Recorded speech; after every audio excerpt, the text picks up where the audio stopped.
So I have Tom Kelly and Tom Kyrk with me here today from TNC Live Radio, based out of Houston, Texas. And today we're going to talk a little bit about what a lot of drivers have been asking me, what it takes to get into the trucking industry, what the life is like in the trucking industry, and what the pay structure is like. And yeah, and we're going to just kind of see where this organic conversation takes us. But we do have a live trucker in the conversation right now. And we have Tom at I think at the TNC laboratory. Home studio. Yeah, home studio. And we're just going to jump in and see, because I've had more and more requests from people, from rideshare drivers, wondering, because I think they see these numbers out there and what you can make as a trucker.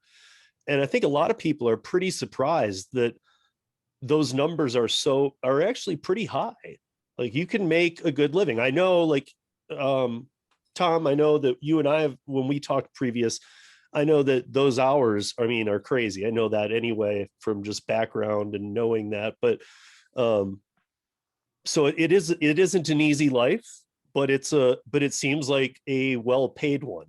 Yeah, Steve, when we started TNC Radio.live, it was going to be dedicated to rideshare drivers. Mm-hmm. But then the rideshare market fell apart in the midst of the pandemic.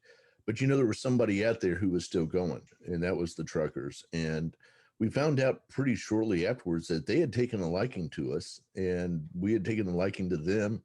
And we began a program every afternoon that was called the Truckers Network Radio Show. And one person led to another, and we were introduced to a guy named Tom Kyrk, talking about a group that helps truckers out during Christmas time. And Tom came on our station and did a couple of interviews, and he was kind of pushing it as far as whether or not they were going to make their money that they needed to make last year. And they were on with us, and shortly thereafter made their goals and those kinds of things. We were excited. He was excited. Long story short, now he's part of our partnership here and helps to manage the station and do all those kinds of things. But he spends all day long out driving truck. And that's why I wanted to bring him along in this conversation, because he's been doing this more than 15 years now. And I don't know how many, have you broken 1 million miles yet, Tom? At least once, probably twice by now. So a couple of million miles. and I'm probably working on 3. So we complain, Steve, you and I complain about doing rideshare driving. We run up 50, 60, 70,000 miles in our car. Sure. 1 million miles. And not only that, he's a partner driver. So they don't just stop. When it's time to stop, they switch, and one of them gets in the back in the sleeper and sleeps for the required amount of time, and the other one drives. And so they keep going. So they will cover, they'll get halfway across the country in a day or so, because they don't stop unless they need petrol and food. So that's my introduction for you, Tom Kyrk.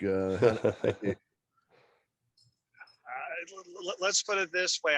We can make it from basically central Pennsylvania, Hagerstown area, Hershey, PA area, to Memphis, Tennessee in about 15 to 18 hours, depending on traffic.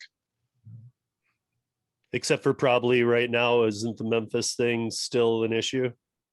It still is, but fortunately, when I say Memphis, I'm this side of the river, not the other side of the river. Okay. But fortunately, TNDOT and RDOT have made some improvements to some of the roads in the areas, which has dropped some of the wait times, which was exceeding 3 to 5 hours. So they're down for the most part now on most days, well under an hour in both directions. Okay. What was it at the peak? Because I know last time I talked to Tom, it was still a pretty bad scenario. The worst day that we ever saw, talking to some friends of mine who live in the area and looking at some of the maps, it was about a 20+ mile backup going eastbound, which equated to about 5 hours. So maybe we'll get into this in a second, but I'm sure that maybe in some scenarios, but not others, that affects your pay. It can. I mean, if the wheels aren't turning, they're not earning. So that's where an experienced driver is going to be looking at everything from Google Maps to state traffic apps to listening to places like TNC Radio, pulling in all this information, and ideally, in some cases, we had drivers who were leaving Dallas and they were diverting down into the Mississippi area on 20, cutting up on 59 towards Chattanooga that way. They were, other drivers were maybe heading up towards Oklahoma City. So that's one of the things when you're aware of major issues like this. Trip planning is something that truck drivers talk about a lot. And that's basically, you look at where you are, you look at where you're going, you look at what's in between, and you figure out the best route. Some companies give you a lot of flexibility on that. Some companies assign you a specific route, particularly if you're a new driver. Odds are your company's going to want you to stick to specific routes. But if you see a problem, that's where you communicate with your dispatcher or fleet manager, whatever that particular company calls it, and says, hey, this is what I'm seeing. What can we do to try to figure this out? And in a lot of cases, they'll say, hey, you know what, you're right. Take this other route instead. Okay. So in that case, that can save you a lot of time. You might add 30 or 40 miles to the trip, 50 miles to the trip, but you may have saved yourself 5 hours. Okay, so I guess let's bring it back to the beginning, though. One question that I have a friend who he's about the same, 6+ years as me in rideshare. And he just recently, about 6-7 months ago, switched over to trucking. And he was confused in the beginning, and I really didn't know either, whether they pay for your school and then you go right to work for a company, or he could have paid for it himself.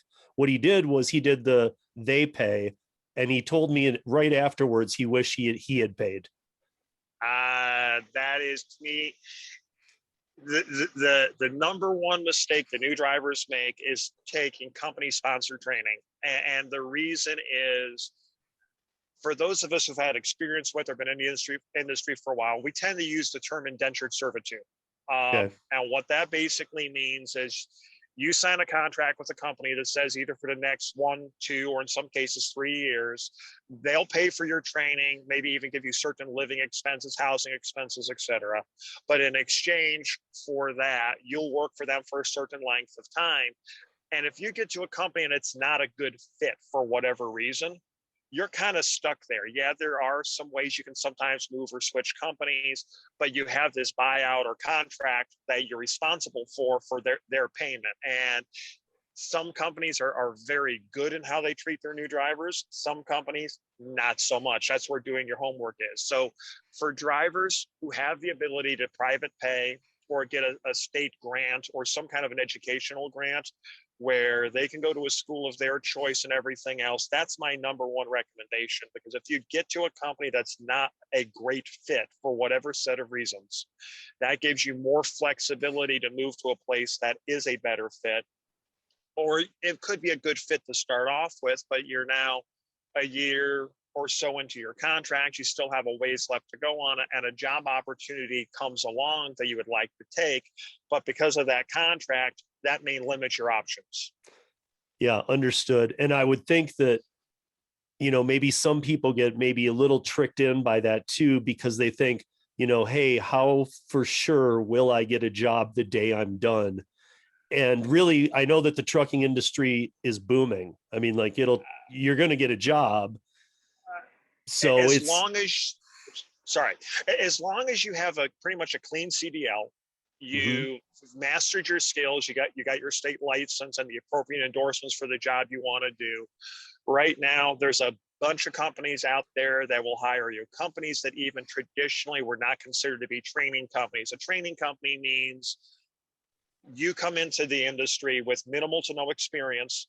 And this company is saying, okay, we're going to take the basic skills you learned, help you hone them, take you to a higher level, make you a hopefully a better, more professional driver. And ideally, in the ideal situation, you'll choose to stay with that company for a long period of time, maybe go on to be a trainer. But a lot of drivers will choose to go on to other opportunities. So that's basically where a training company is.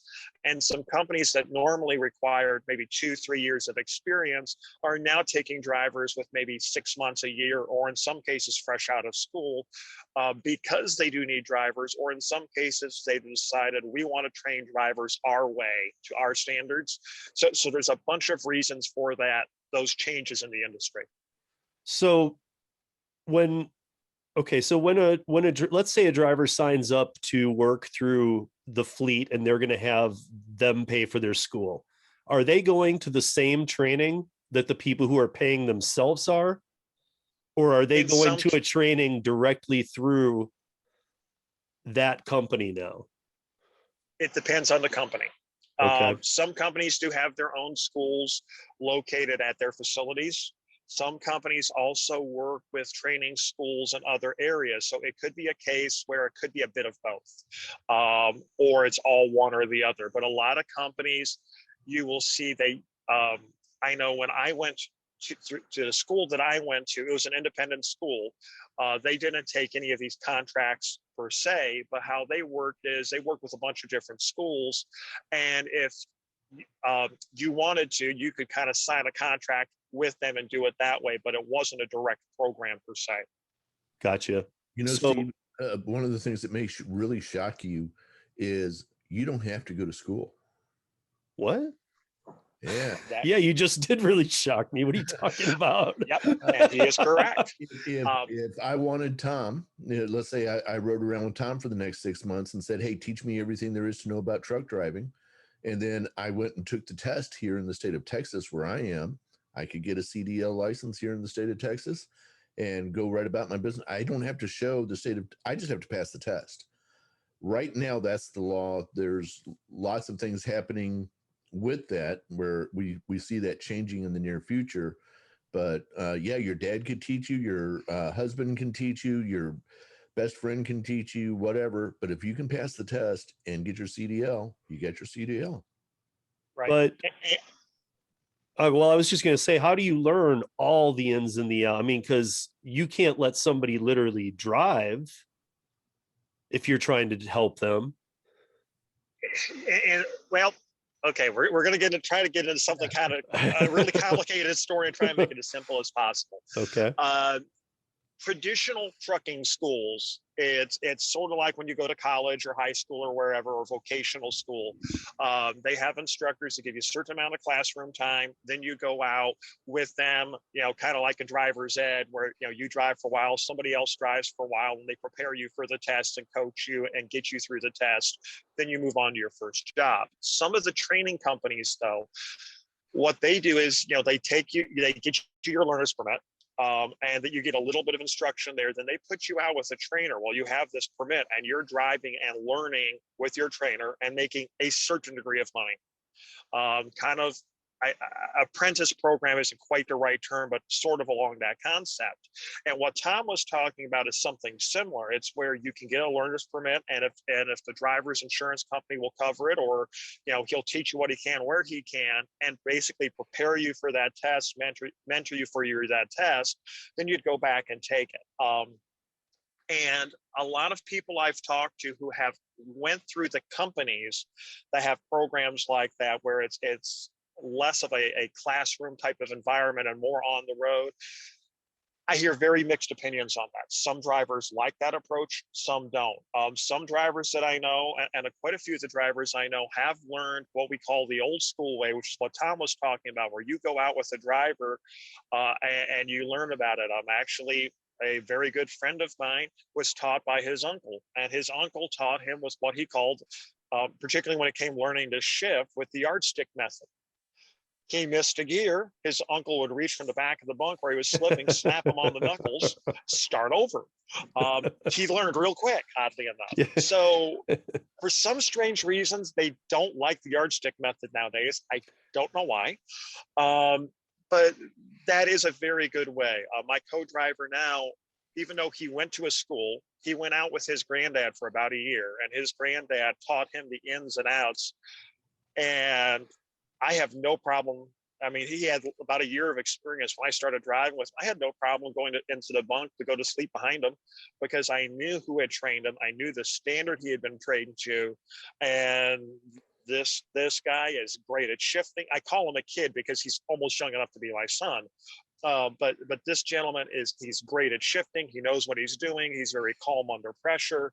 And a lot of that was things his granddad taught him. So there are a bunch of different ways to do it, but the most common ways are through a traditional school system or through one of these training programs that could use a school or these driver trainer programs. And one of the issues I do personally have with trucking right now is some of these terms like driver trainer and all this other stuff. There isn't a set definition. Different companies use the same terms for slightly different approaches, so it gets a little confusing. And that's where you really have to sit down either with the school you're going to or the company you're thinking about going to and make sure you understand when they say driver trainer or driver mentor or whatever the terms may be, that you understand what their definition is. Okay. So what is the, well, I guess first question is this a state by state thing? Are some states do not allow that kind of training and you must go through the training, or is this every state in the nation that you can? To my knowledge, all 48 states, you do not have to go to a formal school to be trained. Okay. If you can find someone who will train you, you can go that way. Now, there may be an exception to that. I'm not an expert on all the DOT regulations of all the states, but to my knowledge, you are not required to go through the school. As long as you can find somebody who will get you a truck with the appropriate insurance and you can show up and pass the driver's test, you're good. Okay. And then following up with that, what is the average cost of somebody paying out of pocket if they don't know a trucker, they want to get into this? That's a little hard for me to answer because it's been so many years since I've done it. I've kept up on the actual numbers, but I'm going to say somewhere's probably, you can find some cheaper, quick programs that will probably get you through for less than $5,000, maybe in the $3,000 range. Okay. Some of the schools that are through the community colleges and are much longer programs of multiple weeks, if not months, could be closer to $10,000, $12,000. Wow. Yeah, the average is around 3 to 4, but okay. 1 to 8 is kind of the most common. You're going to find, and like Tom said, the community college is often the way a lot of people go right now, because you don't have to be going full time. It's spread out over a number of weeks and months, and you can continue to do whatever you're doing now and then go to class at night or, just at a specific time during the day. So we see a lot of people doing that at this point. Yeah, I know that my friend lives just outside of Phoenix, who did rideshare and who moved into trucking. And I know he paid just under $5, or he would have had to pay just under $5 if he wanted to pay out of pocket. Part of the problem was he didn't have it. He even kind of thought, this is probably the better method, obviously, to pay. Like, I'm just feeling that. But he said, okay, I don't have it. I'm going to have to go the other route. And now he's kind of like, I think like Tom Kyrk was saying, he's kind of feeling a little stuck. Well, that's better than going the University of Phoenix method. Well, sure, if it's going to. Yeah.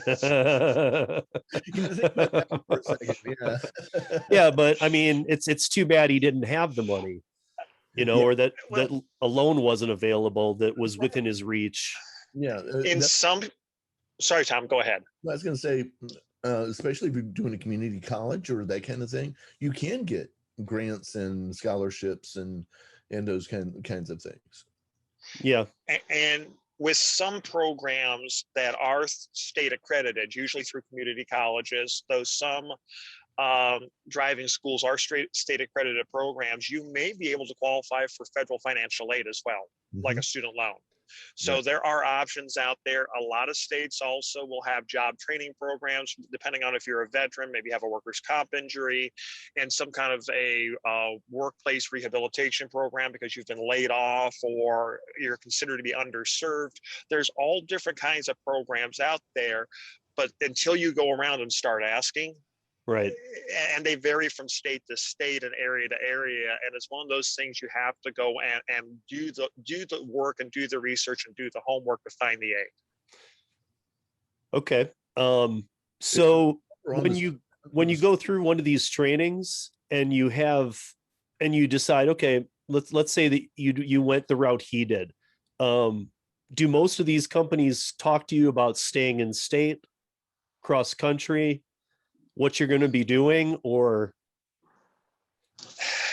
That's really a case where you almost have to talk to each company.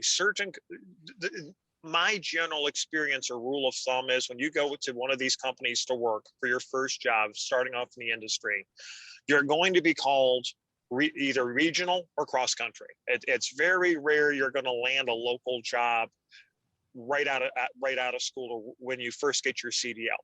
Does it happen? Yes, but that's very unusual. Regional basically is the company you work for will assign you either a certain number of states or a mile radius, 500 to 1,000 miles, whatever it may be, depending on the company, where they usually keep you within that region. Other companies will say, okay, no, you're going to go all 48 states or whatever region they drive, because some companies don't do all 48 states.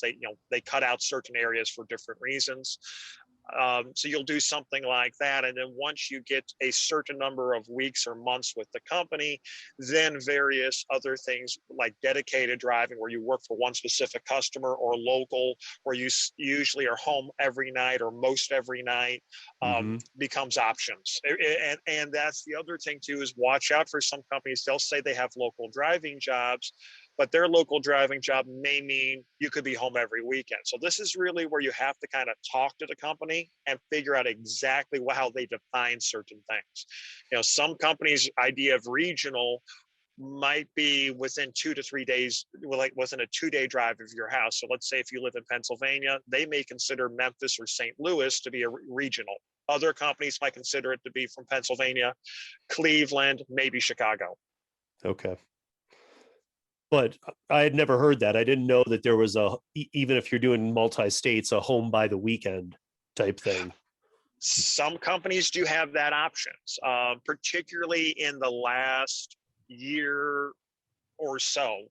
A lot more companies are getting much more flexible with how they do their home time, because of the fact that drivers are wanting to be home more to see their families for a variety of reasons.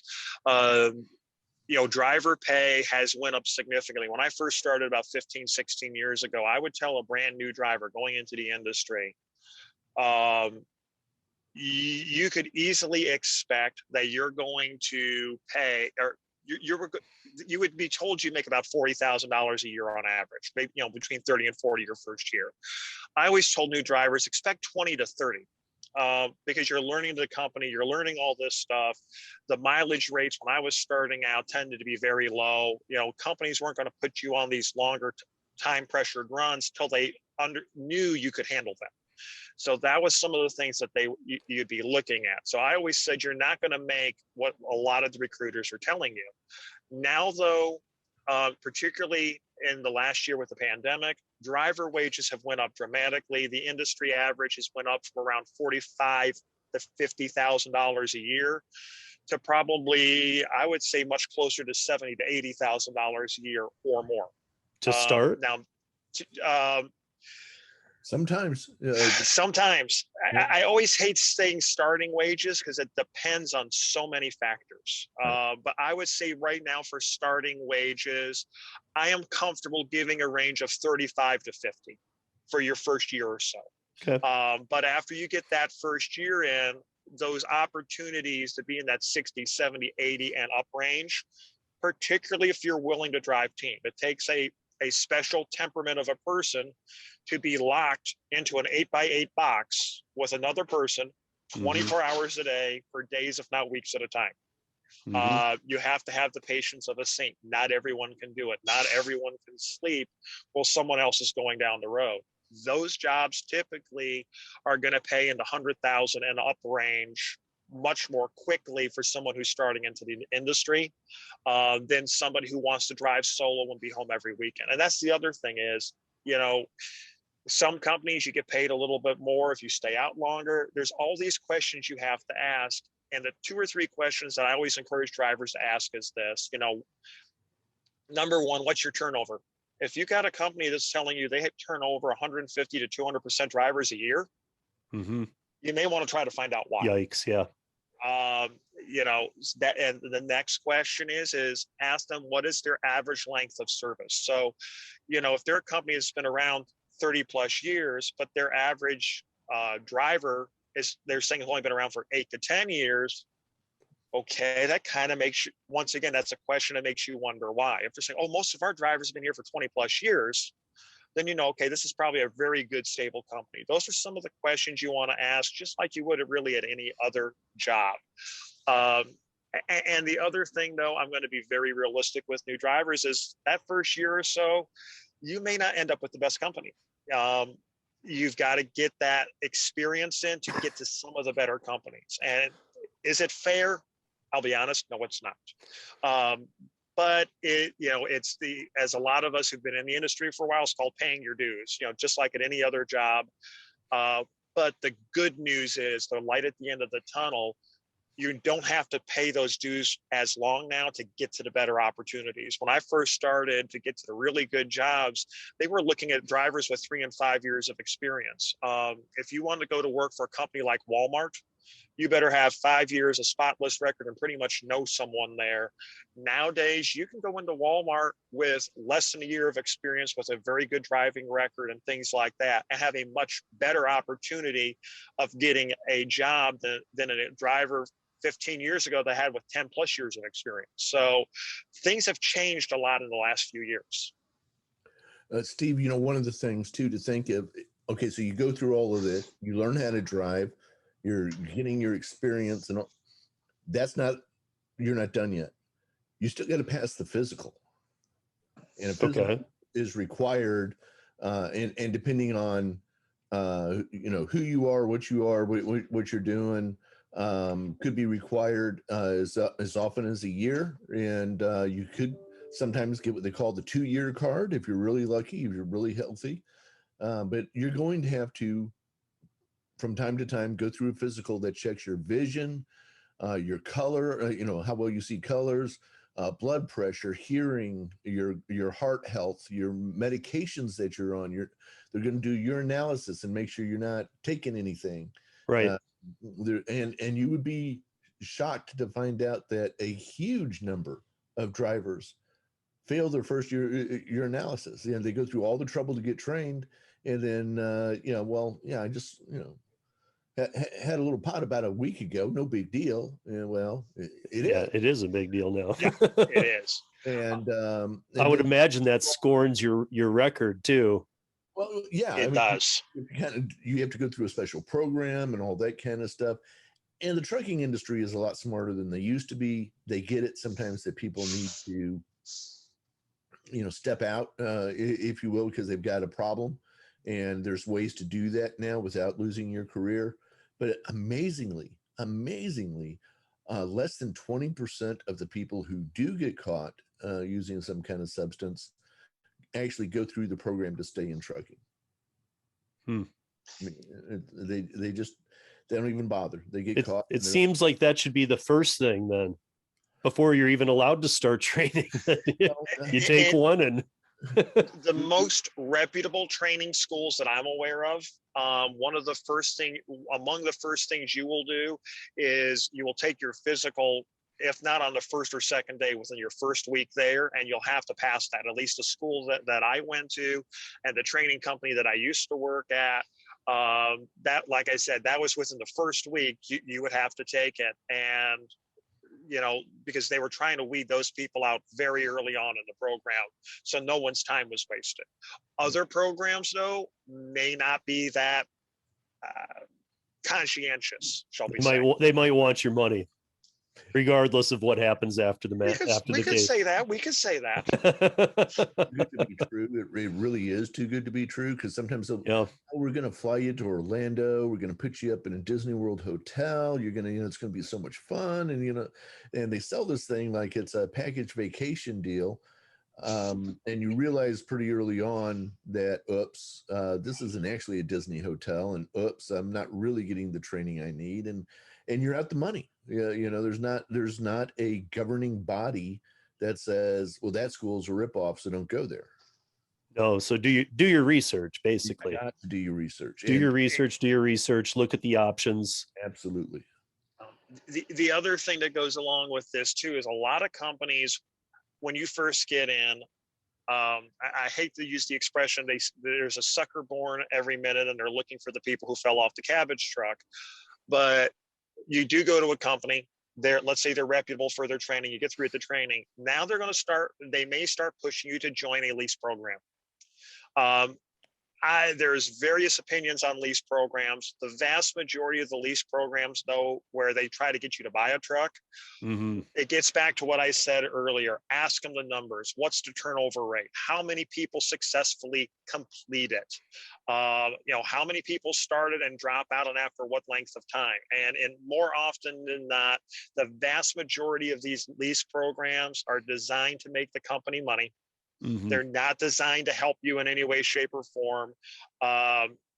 That's not saying I haven't had friends who have done the lease programs and have been very successful with them. I've also had friends who have lost their shirts, in some cases, literally. Yeah. So that I am not a huge fan of the lease program. I have looked in it at several times, and some old school drivers taught me a different way of doing the math that they will show you when you go to the lease presentation. And for me, the way I did the calculations, and it has changed quite a little bit. So the numbers that I could give, I don't even really like giving now, because a lot of those numbers have changed for how you would do the calculation. But basically, you would end up for working between 8 and 15 cents a mile. Under a lot of circumstances. Yeah, there were some ways you could technically make more, but that is only if you got fuel mileage of a certain level and higher, and it got real complicated fast.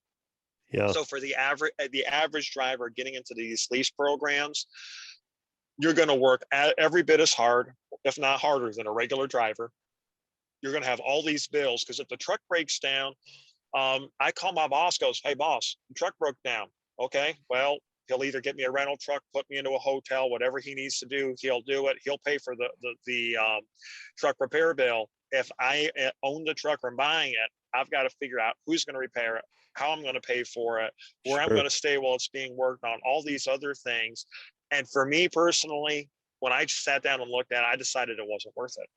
So that's the one thing, if you do want to get your own truck, you can make a lot of money that way if you have a smart business plan.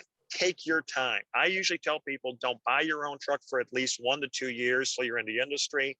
You want to learn some of the ins and outs, freight patterns, all this other stuff. I mean, even in the last year, because of the pandemic, freight patterns that have been very predictable for the last 5 to 10 years or better have completely changed, to the point where even people who are usually good at predicting freight patterns are scratching their heads going, we don't get it, because places where normally you'd expect to see freight, there isn't. Places that historically have no freight are paying huge rates to get freight moved. It has changed the industry on its head because of the shortage of drivers, the issues at the various ports, all these things that factor together. And there's Tom and I have said this, I don't know how many times today, trucking, you can make a lot of money in it, or you can make a comfortable income in it, but do your homework. Yeah, it seems like you could make a little more than a comfortable living.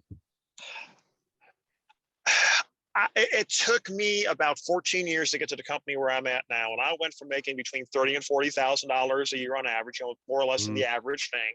And I was considered a senior driver at my company, and there was a variety of reasons for it. But now I am doing much better, getting closer to the six-figure side, but I work hard for it. Yeah, sure. And I shouldn't even say that. The job I have now is much easier than jobs I've had in the past. But because the truck's constantly moving, you're always trying to be conscious of the other person in the truck. And I hope I just didn't wake my co-driver up here a few minutes ago. But you're trying to be conscious of this stuff and considerate of the other person. So there's challenges to this, but yes, you do make more money. Mm-hmm. Steve, a lot of people don't realize that there's essentially three ways you can be driving a truck. One is you're a company driver. They supply the truck, they supply whatever you need. Like Tom said, you got a problem, you call them, they fix the problem. That the other way is you can lease a truck, and you're sometimes part of a company that does that, and sometimes you can do some stuff on your own. But the most common that you see a lot of drivers do is they own their own truck. And you'd be surprised. Well, I love trivia numbers and stuff like that. How many companies do you think have over 5,000 trucks in the shipping industry? I mean, I would be just throwing a dart here, so I have no idea. Throw a dart, you'll be wrong. Don't worry. Well, only 40 companies have more than 5,000 trucks. Okay. How many owner-operators having 6 or fewer trucks do you think there are? Probably 100,000. 500,000. Wow. Half a million. So there are a lot of people out there, but there's a lot of pressure in the industry and things. Truck drivers don't get to control a lot of things in the world, like how much insurance they're going to be required to have. If that spikes up the way that some in Congress want to do, we're going to lose a lot of owner operators because they just simply will not be able to justify being out there on the road, spending that much money on insurance and not being able to make the money that they want to make. And so there's a lot that goes into. So I think really you hit it on the head a little while ago, Steve. If you decide this is what you really want to do, that you want to go out there and drive a truck, you've got a lot of research to do. And I very much encourage you to talk to multiple drivers, even if it's hanging out in a truck stop and saying, hey, most of them are very interested in talking about what they do and how they do it. And you're better off talking to drivers than you are just reading on the internet or, calling a truck driving company or whatever. These guys like Tom, they know what they've been through. Like we said, Tom's driven 1 million, 2 million miles. He knows what's right and what's wrong and, where people get themselves in trouble and those kinds of things. And it's good to have that kind of experience behind you before you say, all right, I'm going to school to get my CDL. Yeah, it seems like almost a better than Google way would be to go to a truck stop, a very high volume truck stop. And, because you might get a driver who's like, don't come into this industry. It sucks, blah, blah. You're going to get a few of those, but, it seems like you might get some really real world, good advice too. Yeah, you should hear that. You should hear those guys who are really disgruntled. Find out why they're really disgruntled. What is it they hate so much about their job? Most drivers love their jobs, but there are those out there who hate it, and you need to understand that side of it too. I mean, if anybody walks up to me and says, do you think I should get into trucking? My first answer always to them is no. And they kind of look at me a little weird. I says, because trucking, number one, is a lifestyle. You're to be very successful in trucking, as a rule of thumb, and don't forget trucking has so many different niche jobs in there. I'm trying to speak in a very broad sense, but typically you're going to be home days, weeks, potentially months at a time from friends and family. You're going to miss birthdays. You're going to miss anniversaries. You're going to miss when people are sick. If you're married, you're going to miss your kid's first soccer goal. You're going to have to deal with the phone call at 3 a.m. from your wife going, the water heater just blew up. What do I do? Right. These are all real things that you're going to have to deal with as part of life on the road. But if you can deal with that, if you realize that the first year or two could be a bit of a struggle till you find that niche, you find that company that works for you, and all these and the niche in trucking that works for you, because once you find that, it works. But the other thing too is diesel is an addiction. After what I've noticed is drivers who are in the industry much more than 3 to 5 years, but especially 5 years, they'll try to leave. And I cannot tell you how many friends I've had who have retired, left for other jobs, thought about leaving, and are still driving trucks. One of the best examples I have is a young lady. I won't mention her age, but she's 70. She's 70. Let's just say she's been driving for over 50 years. Okay. And we joke that finally the day is going to come when we're going to get the phone call from the boss saying, we need you to go see Idella. Why? Well, we can't get her out of the truck. What do you mean you can't get her out of the truck? Well, she passed away and somebody needs to unbolt the steering wheel. And she even admits this. She says, I'm probably going to die in the truck. And she has no intention of retiring. She talks about it. But at the end of the day, she'll admit, I don't plan on it. She enjoys the lifestyle so much. And in many ways, it is a lifestyle. I know I have some drivers who vehemently argue with me on that, and they say it shouldn't be a lifestyle. From personal experience, the drivers who seem to enjoy driving truck the most realize it's a lifestyle, and we can separate when we're in the truck from when we're not in the truck. The drivers who tend to be the crankiest are the ones who it all kind of blends together in different ways, or they're saying, oh no, trucking should never become a lifestyle. They always seem to be the ones who are grumpy about something. Right. The drivers who really seem to enjoy it realize, hey, when you're on the road, it is a certain kind of a lifestyle. And some people adapt to it very, very well, and some people don't. You know, people who think that they're going to be home for every holiday in trucking. Actually, this is my number one tip. If a trucking company tells you they're going to have you home for every holiday, run. Get it in writing. Run. I don't care if it's in writing. Run. Are there a few particularly smaller companies that will make sure you're home for every holiday? Yes. But if it's a big company and they tell you you're going to be home for every single one, that is a lie. And actually, speaking of that, I got to go back to work for just a minute. So I'm going to let you and Tom talk, and I shall return momentarily. Okay. So Tom, I guess, one thing I was just going to say to him too, is that the people that I get who are interested though are rideshare drivers who have been doing this for years. So I think they are kind of already that many steps ready, where he was saying, I tell everybody that, no, you don't want to get in this. I think the rideshare drivers who are interested do want to get in this. Yeah. And one of the things that a lot of the, even the seasoned truckers don't realize is the rideshare life, while we're not usually gone overnight, it also can be brutally long and lots of wheel and instead of having to share our 8x8 foot, we've got 4x4 feet that it's not one person. We get all sorts of people in the car who we may or may not even want in the car. Exactly. But there's Uber trucking now. Yeah. We've been following Uber trucking for a while. Yeah. Their technology, I think, is to really move to the autonomous. That works. All right. Thank you very much, my friend.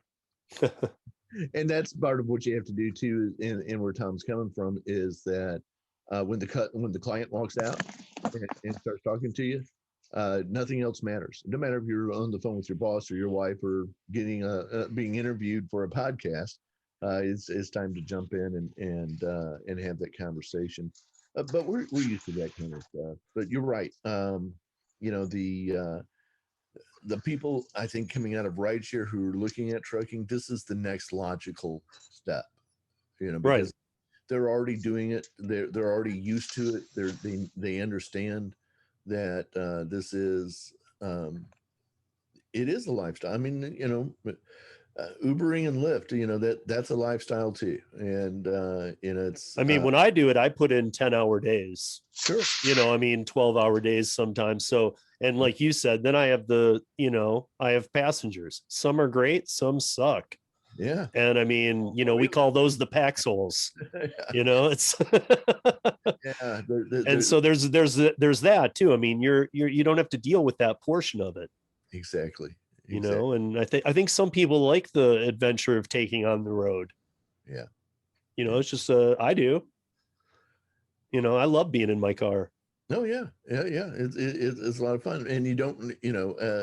One of the big differences between rideshare and trucking is that for the most part, where you're going to be at the end of the day driving a truck. But You might want to mute that. Yeah.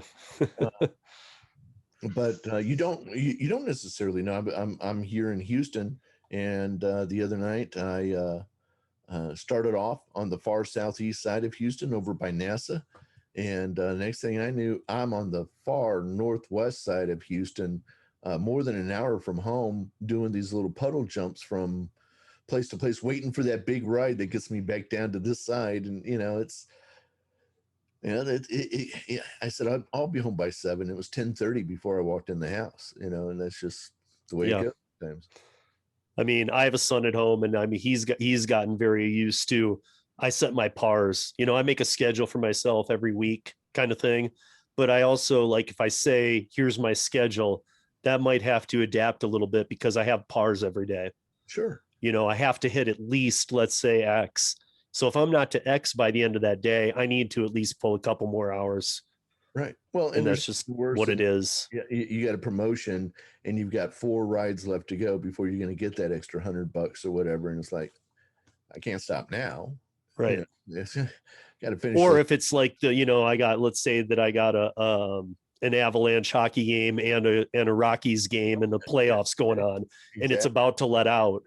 Both are about to let out within 30 minutes. Mm-hmm. Obviously, it's a horrible time to call it quits. Right. Exactly. Or, I got at least another hour and a half, 2 hours under my belt, even if I'm tired. Part of what we do is our broadcast, when we're talking about the rideshare stuff, is we're always telling people the best time to go to the airport. We've got 2 big airports here in Houston, and one of them, sometimes you have 3,000 or 4,000 people coming in a 30-minute period. And, like I have an air tracker app. Yeah. So that I can watch how many flights are coming in. So I have a volume that I can see and I know. Which is exactly why we started the radio station to start with. That's why it's called TNC Radio. Yeah. Worked out perfect. Yeah. Well, the idea was that it was going to be TNC as in rideshare, and gotcha. what it refers to as rideshare. Mm-hmm. And we wanted to do it because not everybody has access to those apps or even understand how to use them and how to get the most out of them. So the idea was we were going to provide that information. But like I said, the plan was to start that last March. Right. Well, a funny thing happened on the way to the starting of the company, and we had to pull all that back and regroup. And then we started working a lot with truckers. But now that Rideshare is back, we're back working with Rideshare too. And people can hear your podcast every day at noon Central Time on our station. And we also have podcasts from Harry Campbell and others. We also have podcasts from truck drivers and truckers, and talking about the life and that kind of stuff. And that runs from 1 to 3 every day. So that's the kind of thing that drivers can listen to while they're out doing their thing. And in the mornings and afternoons, we have live reports on traffic and weather. And we don't just look at Houston, we look all over the nation. And, this morning there was a big tie-up in Chicago that we talked about. And, we got the fires out west where many highways in Arizona are talked about. So, we're trying to address as many commercial drivers as we can and give them the information that they need. If nothing else, so they can go look it up themselves and figure out what they want to do. I can't necessarily tell you the best way to get around the issue on the bridge in Memphis, because I don't know whether you're going north or south or what your ultimate plan is. But at least the information is there. And we've even had the speaker for RDOT, the public information for the Arkansas Department of Transportation, on the air. Tom nailed him down and got him on the air to tell us what's going on with that kind of stuff. So that's the service we're trying to provide. Yeah, I've actually just tuned in to TNC live just to see what's going on. I've actually caught you a couple times. I know that you're the 1 to 3 because I've actually, you have a co-host or something, or most often, right? Yeah, we always work in pairs. It's good radio practice. We try not to have anybody left by themselves, especially when we're giving reports, live reports, because there could be something going on in downtown Houston, but at the same time, there's just been a major, say, a tornado warning going off for Washington, D.C., like it was yesterday afternoon. Right. We need somebody to jump in and say, hey, I'm sorry to interrupt this conversation. And we have a lot of fun. We do trivia, and we have, music and all the kind. So we're having fun, but every so often you got to say time out. Something serious just happened, and every driver needs to know about this who's going to be on I-95 or whatever. Yeah. Tom is getting ready to head out. Okay. Well, I wanted to thank both you guys for being with me today. I think that people who are asking, rideshare drivers who are asking the question, should I get into the truck, or I'm thinking about getting into the trucking industry, who are emailing me, I think that you've just answered your own question. I think that, yes, you should absolutely at least be doing the research and looking into it, because it sounds like you already have the mindset.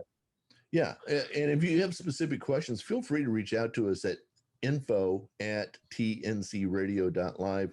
Tom will be glad to respond to your emails. That's info@tncradio.live. We'd be happy to, have you, hear from a real trucker who's really been out there, and he'll give you the best advice he can. But a lot of it's going to come back to you need to understand what you want out of it and the research that goes with that.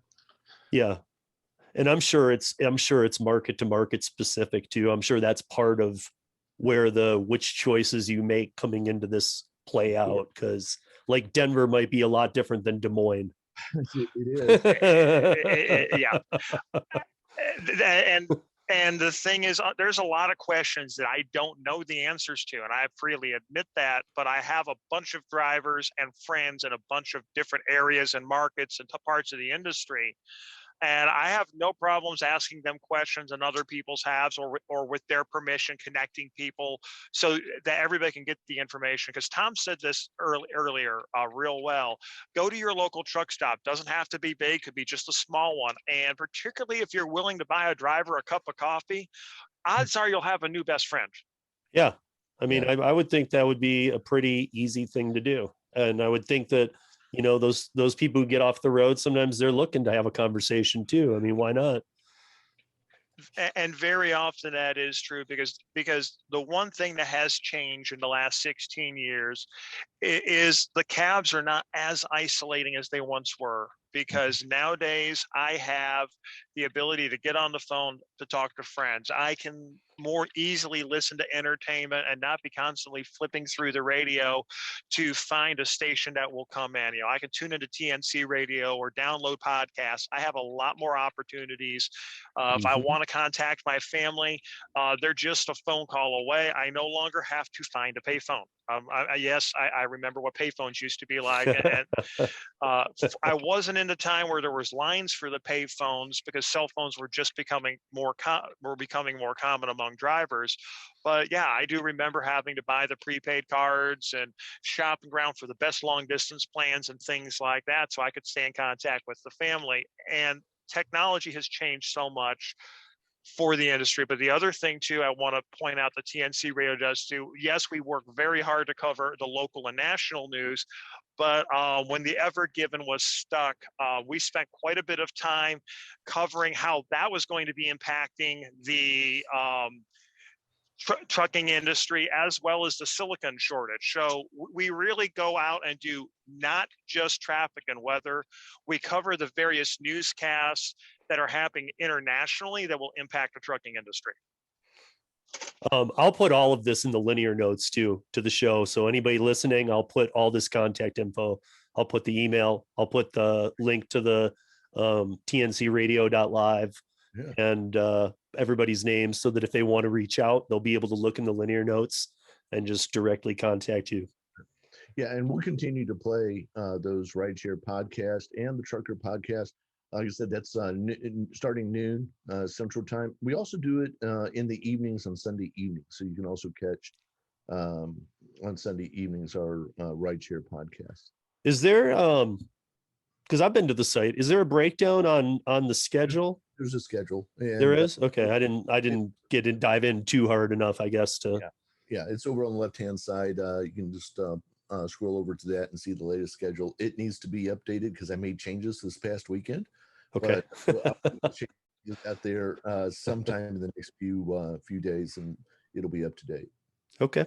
Well, I want to thank you both for being on. And Tom, we've talked twice now, and Tom, it was really nice to meet you. And I'm sure that we'll have conversations in the future as well. Well, it was definitely a pleasure. And like I said, if any of your audience has questions, I'm more than willing to do it. And like I said, well, I joke a little bit when I say don't do about trucking. I'll be honest.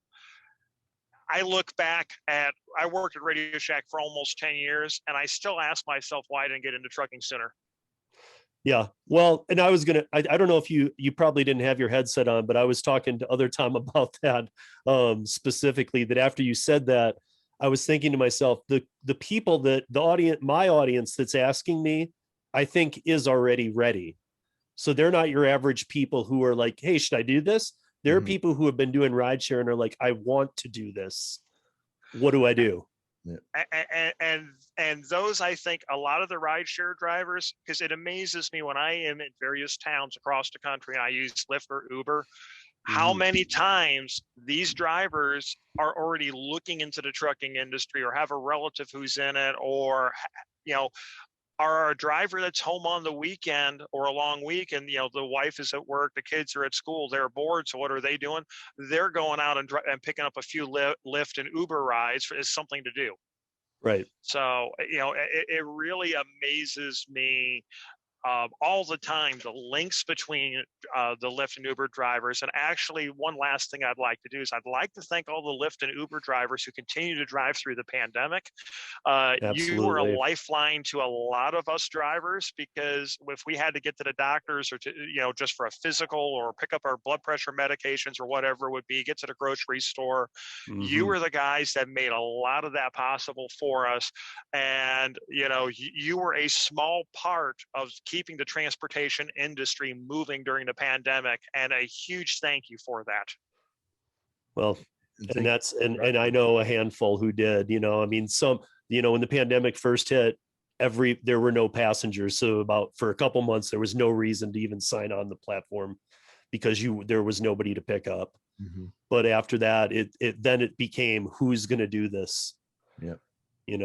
So to those, I agree, hats off, because I've been doing this a long time, and it's been a rough road, and it's been a rough road for a lot of, for rideshare drivers too.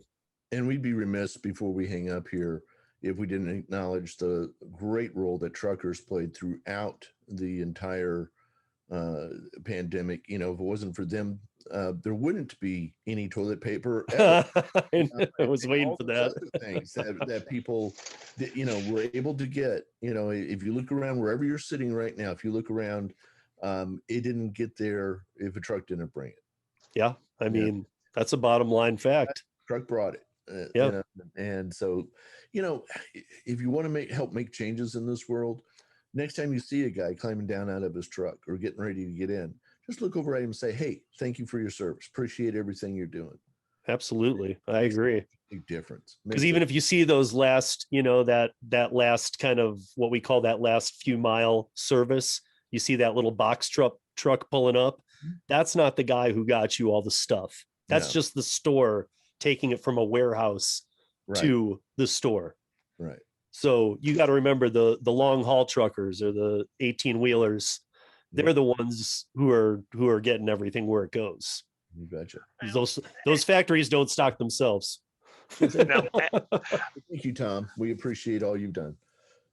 Thank you very much, gentlemen. And once again, if any of my fellow brother and sister drivers are out there listening, thanks for all you've done through the pandemic as well. It's definitely appreciated. But an encouraging to any driver out there, Lyft, Uber, trucker, whatever, always take the opportunity to talk to somebody about what you do.